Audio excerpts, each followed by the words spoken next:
बिहार में 17 सालों से एनडीए की सरकार है।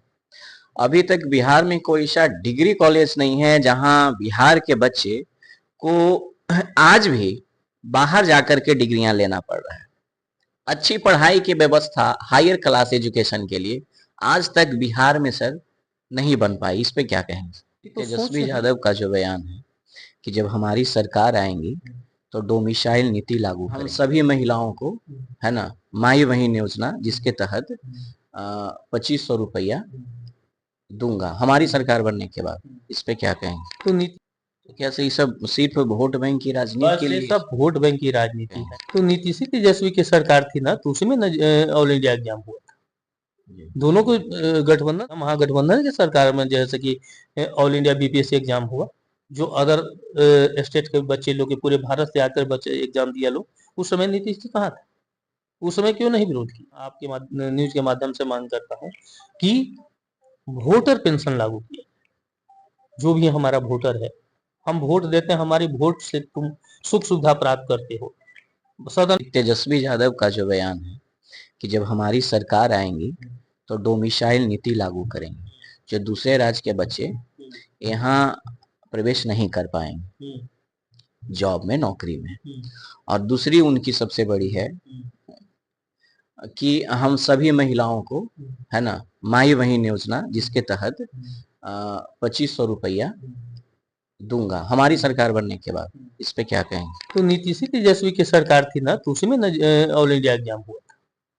दोनों को गठबंधन सरकार था, महागठबंधन की सरकार में जैसे कि ऑल इंडिया बीपीएससी एग्जाम हुआ, जो अदर स्टेट के बच्चे लोग के पूरे भारत से आकर बच्चे एग्जाम दिया लोग, उस समय नीतीश जी कहाँ था? उस समय क्यों नहीं विरोध किया? तो क्या ये सब सिर्फ वोट बैंक की राजनीति के लिए? सब वोट बैंक की राजनीति है और कुछ नहीं। हमने मांग किया था कि किसान को किसान पेंशन लागू की, हमने मांग किया, और फिर पुनः आपके न्यूज के माध्यम से मांग करता हूँ कि वोटर पेंशन लागू किया। जो भी हमारा वोटर है, हम वोट देते हैं, हमारी वोट से तुम सुख सुविधा प्राप्त करते हो। सदन नमस्कार, मैं पीके शर्मा और आप देख रहे हैं द जनतंत्र न्यूज। हमारे साथ आज बिहार के जाने माने किसान नेता, किसान मजदूर संघ के राष्ट्रीय अध्यक्ष रंजीत शर्मा जी मौजूद हैं। आइए उनसे बात करते हैं बिहार के शिक्षा व्यवस्था पर। सर नमस्ते। नमस्ते। सर क्या कहेंगे, जिस प्रकार से बिहार में शिक्षा व्यवस्था बिल्कुल खत्म हो चुकी है, ना के बराबर है, उस पे आप क्या कहेंगे? बिहार सरकार समझ में नहीं आता है कि शिक्षा को कहां ले जाएगा, अभी तक पता नहीं चला। कहीं टीएटी, कभी बीटीपी, कभी बीपीएससी को बहाल कर कर कर एक बहाली हो रहा है तो 5-7 साल लग रहा है। टीचर जो है विद्यालय में जा रहे हैं, लेकिन लड़के की उपस्थिति वहां नगण्य। क्यों? बहुत बड़ा सवाल आप कर रहे हैं सर। टीचर जा रहे हैं, लड़के की उपस्थिति नगण्य है। आखिर क्यों? हम लोग जब पढ़ते थे उस समय 7 घंटे हम लोग की पढ़ाई होती, और 7 घंटे मजाल नहीं था कि एक लड़का च्यों बोल सकता था क्लास में। 2-2 हजार, 3-3 हजार जैसे लड़के हम लोग पढ़ते थे। 10 बजे से लेकर 4 बजे तक हम लोगों को क्लास होती थी। आज जाते हैं स्कूल में, देखते हैं तो एडमिशन रजिस्टर में 2000 लड़के हैं, लेकिन स्कूल में जाइएगा तो 200 लड़के मिलेंगे पढ़ने के लिए। और वही प्राइवेट संस्थान में चले जाए, जो सबकी बस की बात नहीं है। सब लोग आज 5,000 रुपया, 10,000 रुपया देकर बाल बच्चों को नहीं पढ़ा सकते। किसान अपने बाल बच्चों को इतना मोटी रकम देकर के प्राइवेट विद्यालय में नहीं पढ़ा सकते हैं। एक विद्यालय में एडमिशन का चार्ज है 2-2 से 3-3 लाख रुपया।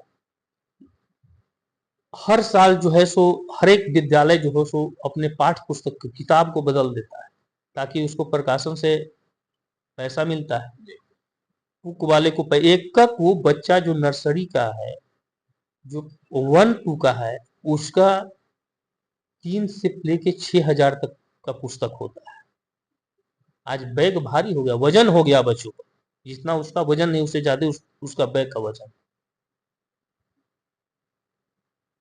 अस्वस्थ हो रहे हैं माँ बाप उनको, क्योंकि भोरे से अपने बच्चे के लिए 4-3 बजे से उसको लग जाना जितना शिक्षा नहीं दे पा रहे हैं उससे ज्यादा वजन ही दे रहे हैं। वजन ही दे रहे हैं। लूट मचा हुआ है शिक्षा पर, सब जगह लूट मचाया हुआ है। सरकारी विद्यालय वही हाल है। आपको जहां से भी उसको पैसा देना पड़े, उसको समय पर फीस देना है, नहीं तो आपको बच्चों को वहां से नाम कट कर निकाल दिया जाए। शिक्षा का हाल वही है, स्वास्थ्य का हाल वही है। प्राइवेट में जाकर के प्राइवेट में जैसे कि नर्सिंग होम में कुकुरमुत्ते की तरफ सर बिहार में 17 सालों से एनडीए की सरकार है। अभी तक बिहार में कोई सा डिग्री कॉलेज नहीं है जहां बिहार के बच्चे को आज भी बाहर जाकर के डिग्रियां लेना पड़ रहा है। अच्छी पढ़ाई की व्यवस्था हायर क्लास एजुकेशन के लिए आज तक बिहार में सर नहीं बन पाई। इस पे क्या कहेंगे? ये तो सोच रही है नहीं सरकार। सरकार को चाहती है कि हमारा बिहार का जो भी बच्चे हैं अनपढ़ रहे, तब ना आज तक कोई कॉलेज हमारा जैसे कि नहीं बन पाया बिहार। हमारा बिहार के बच्चे कहाँ जाते हैं? कोटा जाते हैं, पूना जाते हैं, बंगलोर जाते हैं, चेन्नई जाते हैं। तो आज हमारे लिए बिहार सरकार की सोच नहीं रखा। बिहार सरकार की सोच है कि हम कैसे जनता को शोषण करें, हमारा कुर्सी कैसे बरकरार। केवल वोट बैंक की राजनीति। बस बस वही इसका काम है, जात पात में बांटना। इतनी जातियां थी 2050 2005 के बाद। 2005 से जब नीतीश कुमार की सरकार आई, एनडीए की सरकार, तो उसको जात पात में बांटा। पिछड़ा, अति पिछड़ा, दलित, महादलित का। हम लोग पढ़े थे सेवक, टोला सेवक या कौन सेवक विद्यालय में नहीं बहाल हुआ था, शिक्षक थे। सर जात पात तो 2005 के पहले भी था। उसमें बैकवर्ड फॉरवर्ड था। बैकवर्ड हाँ, फॉरवर्ड। उसमें बैकवर्ड फॉरवर्ड था, लेकिन इसमें जात हो। आज की सरकार जातीय जनगणना भी करवा रही है। जातीय जनगणना तो करा रही है ना कि उससे जात से हमको कराने से हमको बहुत फायदा होगा, लेकिन ये जान ले सरकार के सबसे ज्यादा नुकसान होगा तो यही जनगणना से होगा। जी। इससे फायदा क्या होगा सर सरकार को? सरकार को इससे फायदा होने वाला नहीं, इससे उसका नुकसान ही होने वाला है। कभी जातीय जनगणना कराएगी, कभी पशु जनगणना कराएगी, कभी मुर्गी की जनगणना कराएगी। इस तरह से कर कर क्या टोटल में जितने भी टीचर हैं उसको लगा दिया गया। स्कूल में ताला बंद है। जब जनगणना शुरू हो जाता है तो लोग को कहता है कि जैसे कि जाओ जनगणना करा। जब आज जाकर प्राथमिक विद्यालय में देखिए, गांव में जाइए, प्राथमिक विद्यालय, मध्य विद्यालय में देखिए, लेकिन को उसी तक भीड़ है जब उसको खाना मिल रहा है। 2 बजे के बाद जाइए, खाना खाया, सब फिर अपना घरे चला गया। उसमें भी सर कीड़ा मिल जाता है मिड डे मील। वो तो सरकार की उपलब्धि, सरकार की उपलब्धि बहुत बड़ी उपलब्धि। सरकार की उसमें बहुत बड़ी उपलब्धि है। कीड़ा मिलेगा, कि स्वीट पॉइजन होके हॉस्पिटल में भर्ती होगा, छिपकली गिरेगा, ये तो सरकार की कुछ है। और कुछ कहना चाहेंगे सर? ये कैसे सुधार होगा, इसके लिए जनता को जागना पड़ेगा। सरकार जनता बनाती है, जनता की वोट से सरकार बनती है। इसके लिए अलग चलाना होगा, एक जन आंदोलन लाना होगा, जात पात मिटाना होगा। आज पैसे के बल पर चुनाव होता है, पैसे लेकर के पार्टी से पैसे लेकर टिकट दिया जाता है। कार्यकर्ता को टिकट नहीं दिया। जो बेचारा 20 साल 30 साल से झोला ढो रहा है कोई भी पार्टी में, उसको टिकट नहीं देता है। आज धन बल वाले को टिकट देता है। तो ये सब तो दुरुपयोग हो रहा है। इसलिए जनता के लिए हम लोग जाएंगे, हम किसान मजदूर के बीच में जाएंगे और जनता को जागृत करेंगे। किसानों की जो समस्याएं हैं, नौजवानों की समस्याएं, छात्र नौजवान सबकी समस्या, जी जी। हमारी महिलाएं की समस्याएं हैं, वो भी तो काम करती, वो भी तो घर में खाना बना करके अपने जैसे कि परिवार को चलाती है। सबकी साथ समस्या है। कोई आएगा कहेगा कि हम महीना में 2500 देंगे, कोई कहेगा 3000 देंगे, कहाँ से देगा भाई? कहाँ से तुम देगा? अभी तेजस्वी यादव का जो बयान है कि जब हमारी सरकार आएंगी तो डोमिसाइल नीति लागू करेंगे, जो दूसरे राज्य के बच्चे यहाँ प्रवेश नहीं कर पाएंगे जॉब में, नौकरी में। और दूसरी उनकी सबसे बड़ी है कि हम सभी महिलाओं को, है ना, माई बहन योजना, जिसके तहत 2500 रुपया दूंगा हमारी सरकार बनने के बाद। इस पे क्या कहेंगे? तो नीतीश तेजस्वी की सरकार थी ना, तो उसी में ऑल इंडिया एग्जाम हुआ था। दोनों को गठबंधन सरकार था, महागठबंधन की सरकार में जैसे कि ऑल इंडिया बीपीएससी एग्जाम हुआ, जो अदर स्टेट के बच्चे लोग के पूरे भारत से आकर बच्चे एग्जाम दिया लोग, उस समय नीतीश जी कहाँ था? उस समय क्यों नहीं विरोध किया? तो क्या ये सब सिर्फ वोट बैंक की राजनीति बस के ये लिए? सब वोट बैंक की राजनीति है और कुछ नहीं। हमने मांग किया था कि किसान पेंशन लागू की, हमने मांग किया, और फिर पुनः आपके न्यूज के माध्यम से मांग करता हूँ कि वोटर पेंशन लागू किया। जो भी हमारा वोटर है, हम वोट देते हैं, हमारी वोट से तुम सुख सुविधा प्राप्त करते हो, सदन में जाते हो, तुम्हारा सब एक जगह बैठकर मेज थपथपा करके तुम अपना वेतन बढ़ा लेते हो, आजीवन सुख सुविधा कानून पास कर लेते हो। उसी तरह जो वोटर है, जो 18 साल से लेकर जब ले जिंदा रहता है तब ले वोट करता है, उसकी वोटर पेंशन योजना लागू हो, जो पर मंथ कम से कम उसको वोटर को 1000 रुपया सरकार दिया करे।